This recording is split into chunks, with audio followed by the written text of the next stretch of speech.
Mahlzeit, herzlich willkommen beim Brightview Videomagazin in einem neuen Video meinerseits und heute soll es um Battlecard gehen und Battlecard ist eine Sache, die haben wir hier auf dem Kanal schon gezeigt und es ist wirklich ein extrem gutes Mario Kart in Real Life.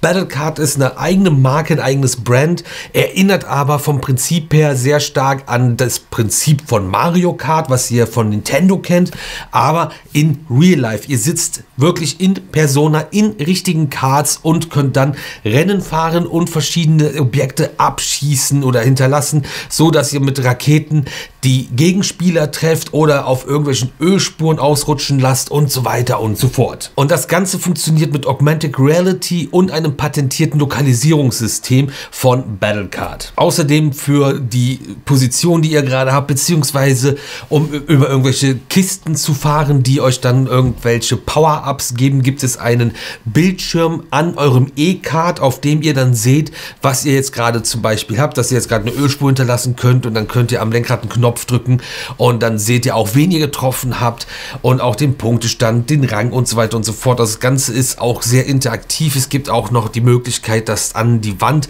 viel projiziert wird mit irgendwelchen Rängen, gerade im Rennen, und ihr habt auf einem Boden projiziert die Rennstrecken und müsst auch auf der Strecke bleiben, denn das Kart fährt auch anders, wenn ihr die Strecke verlasst. Und Battlecard gibt es für 2 bis 12 Spieler und dann gibt es verschiedenste Spielmodi, wie das klassische Rennen, aber auch Snake, irgendwelche Spiele für Kinder extra oder auch Teambuilding-Spiele, wenn ihr zum Beispiel ein Firmen-Event bei einer Battlecard Arena veranstaltet. Das macht einfach wirklich wahnsinnig Spaß, hat uns maximal überzeugt, darum soll es auch gar nicht gehen, da wir das Ganze ja schon in einem eigenen Video vorgestellt haben, was Battlecard ist und wie Battlecard funktioniert, verlinke ich euch auch gerne in der Infocard und auch später in der Endcard. Aber Battlecard ist jetzt nicht unbedingt das preiswerteste Freizeitvergnügen, was man so machen kann. Natürlich macht der Preis schon Sinn und man ruft jetzt auch nicht einfach so irgendwie eine hohe Zahl auf, nur weil man es kann, sondern es ist natürlich alles auch mit Kosten verbunden. Um das ein bisschen einschätzen zu können mit den Preisen, ich habe gerade noch mal geguckt,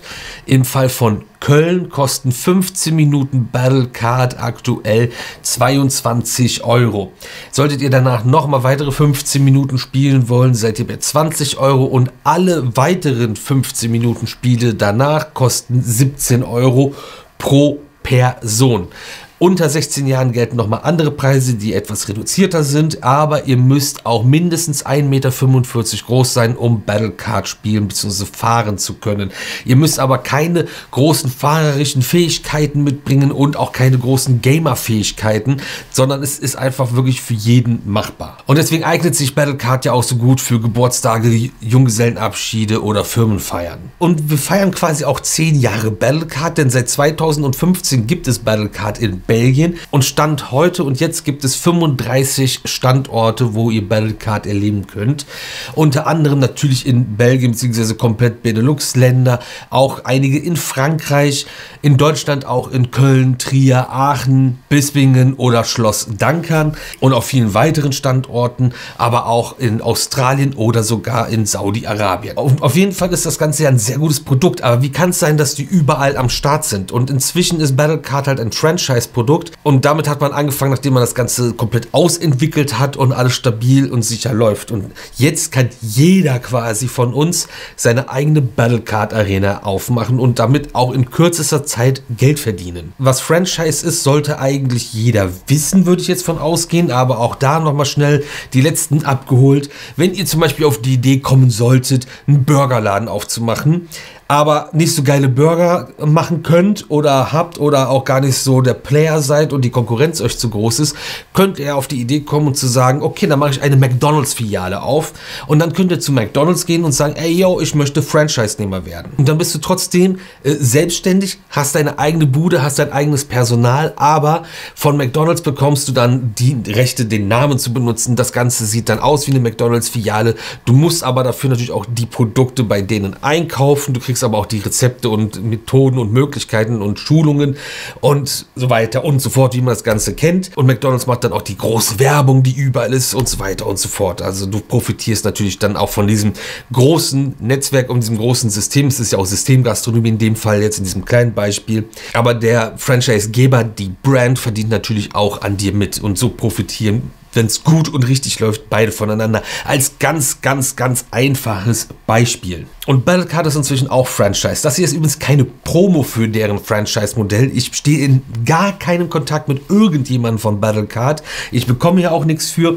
Aber das Spannende ist, dass alle Zahlen öffentlich einzusehen sind, um ein Battlecard-Franchise aufzumachen. Und so können wir uns einfach mal zusammen heute angucken, was kostet es zum einen, so eine Battlecard-Arena zu eröffnen und wann habe ich dann wieder mein Geld drin, beziehungsweise ab wann fange ich an, Geld zu verdienen. Also es gibt ein gutes Produkt, man braucht wenig technisches Wissen und keine großen Vorkenntnisse, um so eine Battlecard-Arena zu betreiben. Und je nachdem kommt dann noch eine Strecke mit einem Mitarbeiter aus. Wenn der flott und fit ist, kann er auch 2 Strecken gleichzeitig betreuen, weil auch sehr viel automatisiert ist bei Battlecard. Und das von Reservierung, Verwaltung, Wertung und so weiter und so fort. Battlecard selbst hat übrigens 2 Geschäftsmodelle quasi. Zum einen feststehend in einem eigenen Komplex und zum anderen eine variable Lösung, die 200 bis 300 Tage im Jahr betrieben wird in sonst leerstehenden Messehallen. Und wenn keine Messen sind, stehen diese Hallen einfach leer. Und dafür ist Battlecard dann auch geeignet. Laut Battlecard selbst gibt es auch eine super B2C-Range, und zwar die durchschnittliche Zielgruppe ist von 12 bis 70 Jahren und die Kernzielgruppe, die meisten, die zu Battlecard gehen, sind zwischen 14 und 44 Jahre alt. Und was wohl auch ein ziemlich spannender Fakt ist, dass bei Battlecard viel mehr Frauen durchschnittlich mitspielen, mitfahren, als bei üblichen Rennsportarten bzw. Rennen-Freizeitbeschäftigungen. Was bei Battlecard natürlich auch sehr komfortabel ist und dann auch mehr zu Geburtstagen, Junggesellenabschieden und so weiter passt. Man braucht keinen Anzug, man braucht keinen Helm und es ist einfach eine lockere, entspannte Freizeitbeschäftigung. Und für mich irgendwie auch so eine coole Kombinationsmöglichkeit mit zum Beispiel irgendwelchen Adventure-Mini-Golfs, Bowling und ähnlichen FEC, also Family Entertainment Center, Bespaßungen und Aktivitäten. Battlecard ist aber auch stark für B2B-Anwendungen. Vor allem kann man dann beim Kunden auch individuell eventuell sogar noch die Logos bei der Strecke mit einbauen oder irgendwelche anderen Dinge mit einbauen, wenn das etwas größer und komplexer wird. Und da ist das Ideale ja auch, dass B2B meistens dann stattfindet, wenn B2C nicht stattfindet, und so hat man eine viel bessere Auslastung, was auch dann wieder zu diesem Einzelpreis führt, der erstmal ziemlich hoch wirkt, aber es ist ja nicht kontinuierlich rund um die Uhr oder den ganzen Tag über immer eine 12er-Truppe unterwegs, sondern es gibt ja auch die Leerläufe dazwischen, die natürlich zu vermeiden sind, aber sie sind da. Und das klingt jetzt alles erstmal toll. Aber warum mache ich das denn jetzt nicht? Das liegt vielleicht daran, dass man ein bisschen was mitbringen muss und zum Beispiel ein eigenes Gebäude. Und das muss auf Land stehen, das einem gehört, oder man vorhat, innerhalb der nächsten 6 bis 12 Monate dieses Land zu erwerben. Und in diesem Komplex, den man dann hat, braucht man allein für die Battlecard Arena bzw. für die Strecke eine Fläche von 24 mal 45 Metern ohne irgendwelche Pfosten da drin und für ein ideales Erlebnis sogar eine Fläche von 30 mal 60 Metern. Und so kommt man auf eine Mindestinvestition ohne Gebäude für eine Battlecard-Strecke von 600.000 €. Aber man ist nicht so 1 Million € für 2 Strecken. Und davon müssen 25% Eigenkapital sein, ob jetzt alleine, als Paar oder mit einem Partner, ist aber auch egal. Und dazu kommt noch die Bezahlung des Franchisegebers. Und dann gibt es eine einmalige Anfangsgebühr, die pro Franchise-Nehmer natürlich auch nur einmal anfällt, von 25.000 €. Bedeutet im Beispiel von Michael K., der in Deutschland nämlich Bispingen, Trier und Essen als Battlecard Arena betreibt, dass er jetzt da nicht für den Anfang oder als Anfangsgebühr 75.000 € bezahlen muss, sondern 25.000 € einmal, weil er ein Franchise-Nehmer ist für mehrere Battlecard Arenen. Dazu kommt dann noch eine Starthilfegebühr von 25.000 € für das eine Franchise, und wenn man noch weitere aufmachen sollte, kommt es auf irgendwelche Bedingungen wohl an, ist man dann aber vielleicht auch nur noch bei 12.500 €. Wäre jetzt in diesem Beispiel mit 3 Arenen zum Beispiel, dass man dann nochmal 50.000 € für die 3 einpreisen müsste und dann insgesamt bei 75.000 € wäre,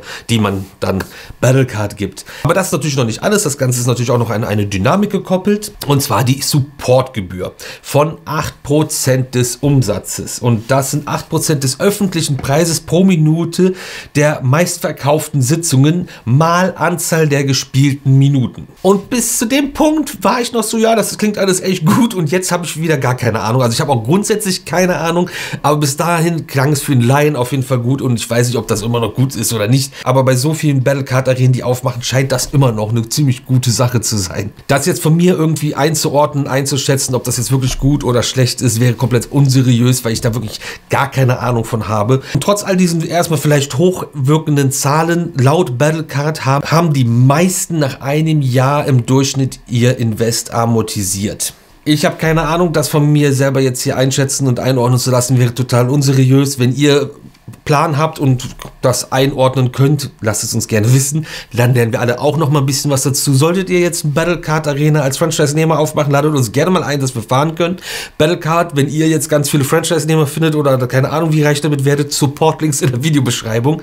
Und eure Meinung zu dem Ganzen würde ich auch gerne wissen. Unser kleiner Exkurs in Battlecard an sich und das Franchise-Modell dahinter. Hat euch das gefallen? Wusstet ihr das schon? Überraschen euch die Zahlen oder habt ihr mehr erwartet? Lasst uns gerne in den Kommentaren einfach ein bisschen weiter quatschen über das Thema.